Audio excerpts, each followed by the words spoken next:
আসসালামু আলাইকুম রহমতুল্লাহি বারাকাতু। প্রিয় বন্ধুরা আমার, আমি আপনাদেরকে আজকে বলতে চাচ্ছি বা দেখাতে চাচ্ছি যে মানুষ চেষ্টা করলে কি না হয়।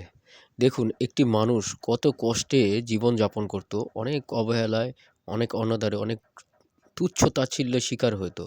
ঠিক আছে? এখন সে একটি বিল্ডিংয়ের মালিক হয়েছে। কিভাবে সম্ভব হয়েছে? সে অনেক পরিশ্রম করেছে এবং সততার সাথে সে ব্যবসা-বাণিজ্য করেছে। ব্যবসা করে এখন সে অনেক, অনেক ভালো আছে।